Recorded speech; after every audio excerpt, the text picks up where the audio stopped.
What's up mga ka-online class? So for today's vlog, you're going to have a collaboration video with, yeah, and we were going to discuss the constitution here in the Philippines. So first, she will be discussing the Malolos Constitution and the 1935 Constitution. and I will be discussing the 1973 and 1987 Philippine Constitution. Hope you all like it and sana samahan nyo kami hanggang sa huli ng video na to. Let's go to the next one. Let us define first what is constitution. A set of rules that guides how a country, state, or other political organization works. Constitution is like a rule book for the government, and all rules stated in that rule book must be followed by the government.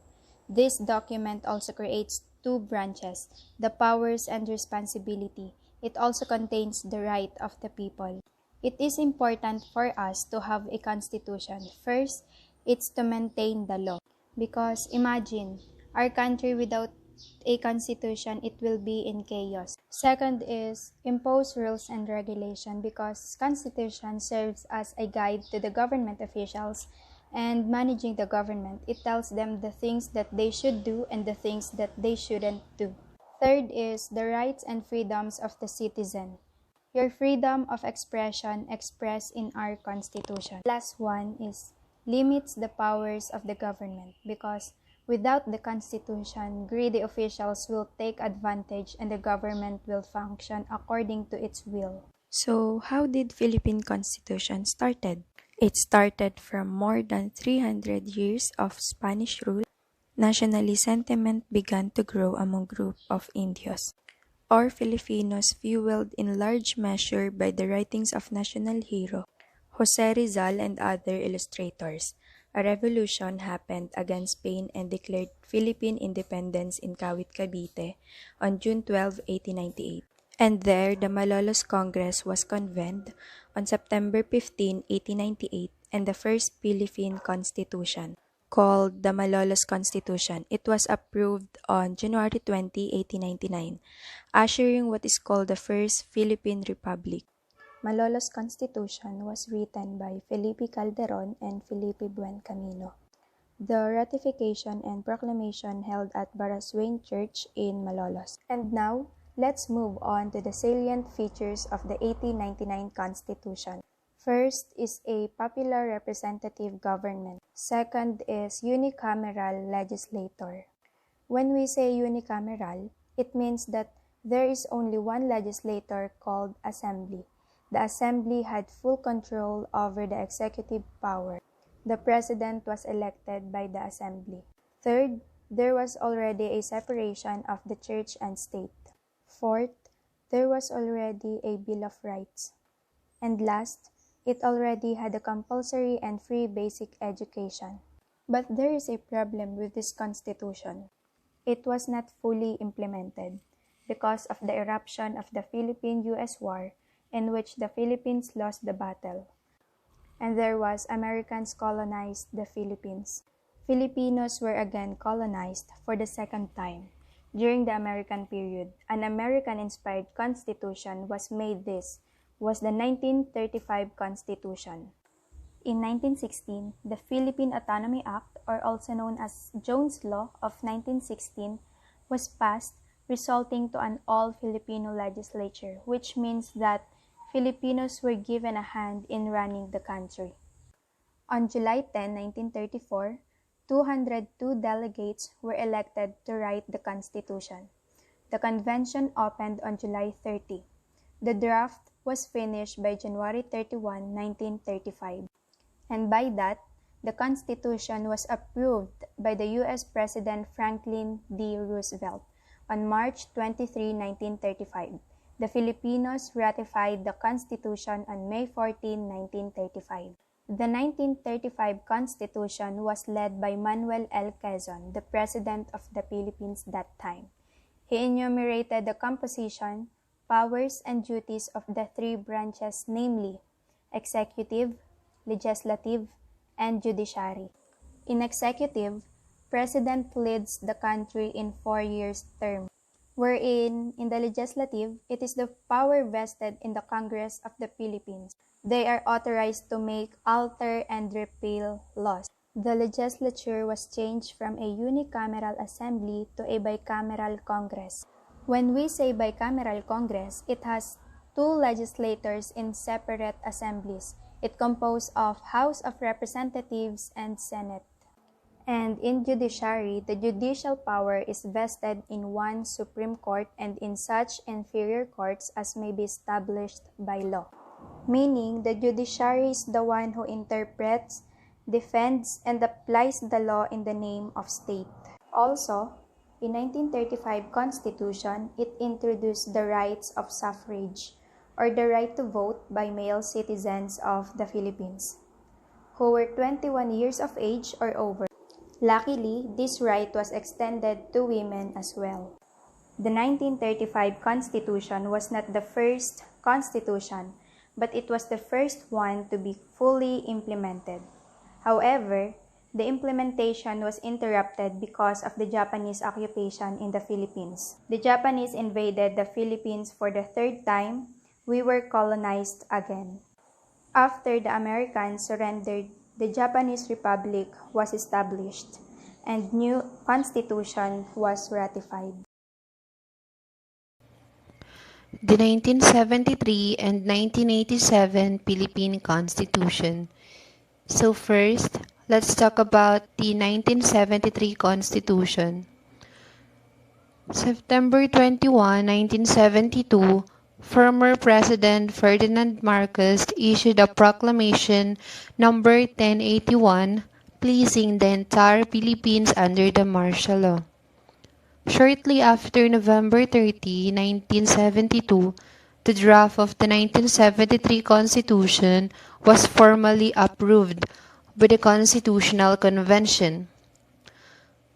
January 17, 1973, President Marcos issued a proclamation number 1102 in which he announced that the Constitution of the 1973 has been ratified by the overwhelming majority of people and has thus become effective. This Constitution preserves the independence of the Election Commission and establishes two independent constitutional bodies. It is the Civil Service Commission and Audit Commission, as well as the National Economic Development Authority. Noon ngang January 17, 1973, naglabas si Pangulong Marcos ng Proclamation No. 1102 na inihayag ang pagpapatibay sa Konstitusyon ng Republika ng Pilipinas. Ang konstitusyon na ito sa itaas ay binago noong 1976, 1980 at noong 1981. Mayroon lamang itong mga minor na amendments na nagawa noong 1984. Then, what are the distinctive features of 1973 Constitution? The 1973 Constitution, composed of preamble and 17 articles, provides for the shift from presidential to parliament system of the government. The Constitution vests the legislative power in the National Assembly. This is the preamble of the 1973 Constitution. We, the sovereign Filipino people, imploring the aid of the divine providence, in order to establish a government that shall embody our ideals, promote the general welfare, conserve and develop the patrimony of our nation, and secure to ourselves and our posterity the blessings of democracy under a regime of justice, peace, liberty, and equality. Do ordain and promulgate this Constitution. And these are the 17 articles of the 1973.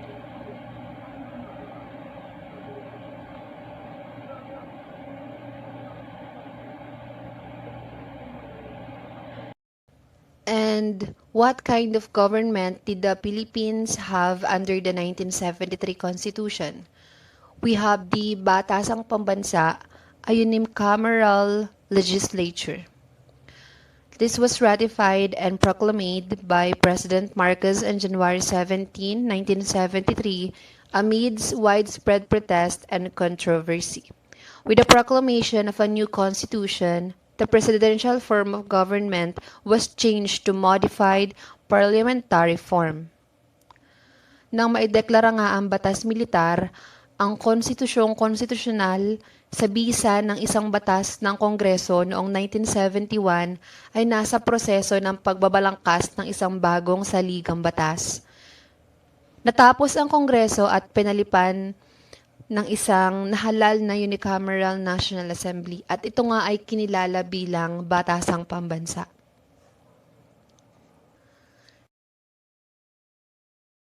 This also called Marcos Constitution is differs from the previous constitutions. Many ways during his lifetime several amendments were introduced.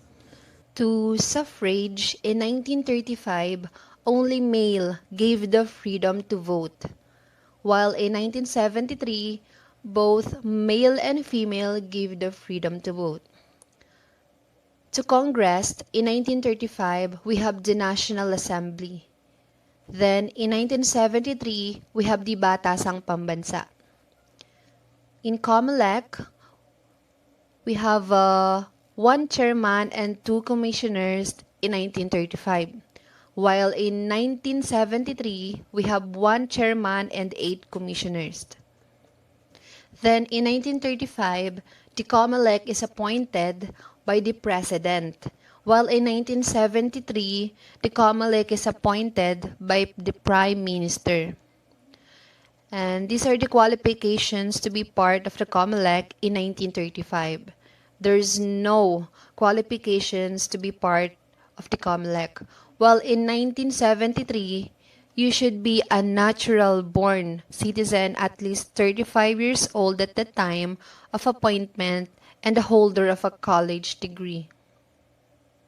The 1973 Constitution is ratified unanimously on the 19th day of April 1973, and the Constitution came into full effect on the 14th day of August 1973. So, let's proceed to the 1987 Philippine Constitution. Ruling by decree during the early months of her tenure as a president installed via the People Power Revolution, President Corazon Aquino was granted 3 options with regard to the law of the land. It was to revert the 1935 Constitution, to retain the 1973 Constitution, or to start anew and break from the vestige of a disgraced dictatorship. But then she was ended to the last option, and she decided to draft a new constitution and issued Proclamation Number 3 on March 25, 1986, abrogating many of the provisions of the 1973 Constitution adopted during the Marcos regime, including the unicameral legislative or the Batasang Pambansa, the office of the Prime Minister, and provisions which gave by the President legislative powers.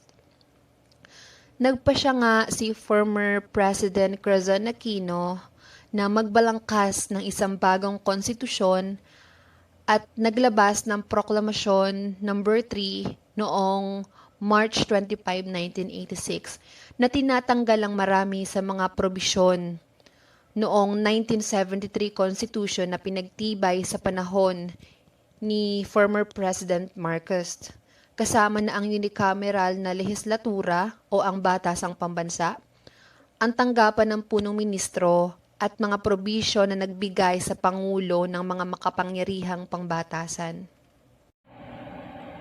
The 1987 Philippine Constitution is often called the Freedom Constitution dahil ang konstitusyong ito ay inilaan bilang isang transitional na konstitusyon upang matiyak ang demokrasya at ang kalayaan ng mga tao. Ang Freedom Constitution ay naglaan para sa isang maayos na paglipat ng kapangyarihan habang ang isang komisyong konstitusyonal ay naglalabas ng isang permanenteng konstitusyon. What is the purpose of the 1987 Philippine Constitution? The 1987 Philippine Constitution is composed of a preamble and 18 articles, provides for the shift from presidential to parliamentary system of the government. The Constitution vests the legislative power in the National Assembly. What is the importance of the Philippine Constitution?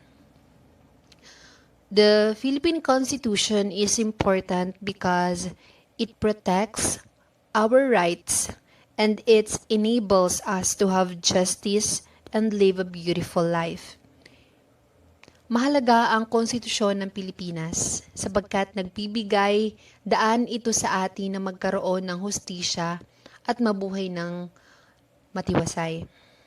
Tinutulungan tayo nito upang malaman ang ating mga limitasyon at tamang mga bagay na dapat nating gawin upang tayo ay maging isang mabuting mamamayan.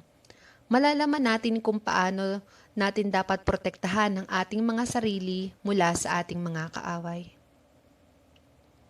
Then, what form of government is 1987 Constitution? It is the representative of democracy. Because the 1987 Constitution is established a representative democracy with power divided among three separate and independent branches of the government. It is the executive, a bicameral legislature, and the judiciary. And what are the constitutional aims of the education in the 1987 Philippine Constitution? It states that it shall protect and promote the right of all citizens to quality education at all levels, and it shall take appropriate steps to make such education accessible to all. It's provide to adult citizens, the disabled, and out-of-school youth with training in civics, vocational efficiency, and other skills. Ang 1987 Philippines Constitution ay magbibigay ng mga sapat na kaalaman sa may mga taong medyo may edad na, may mga kapansanan, at ang mga hindi na nakapag-aral upang sila'y sanayin sa sibiko at mga bokasyonal na kasanayan. Then, let's compare and contrast the 1973 Constitution to the 1987 Constitution. First, to Article 1, which is the national territory. In 1973 Constitution, it says that the Philippines have sovereignty or justification to all the territories belonging to the Philippines by a historic or legal title.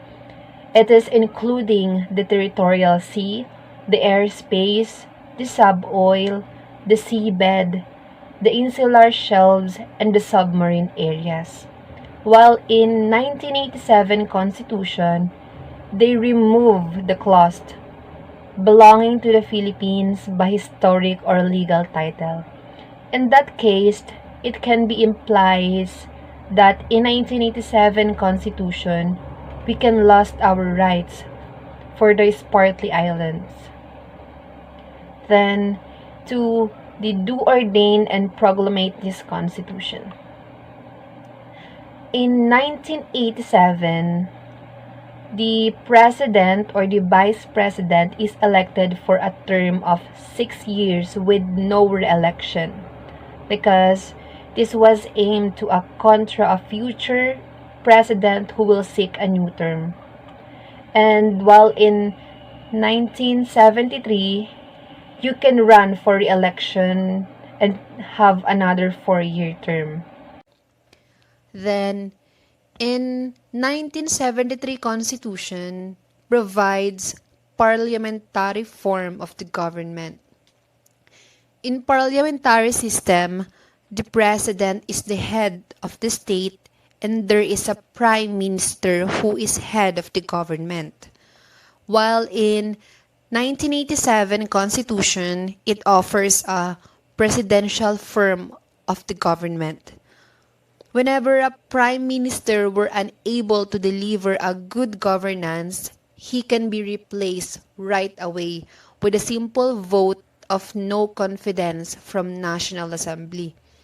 Unlike in presidential system, if there's an anomaly in the government, the president can just say, I am sorry. Just like what the former president, Gloria Macapagal Arroyo did. But she can't be replaced until the end of her term. Unless through impeachment, but if Congress was her allies, then she will not be impeached.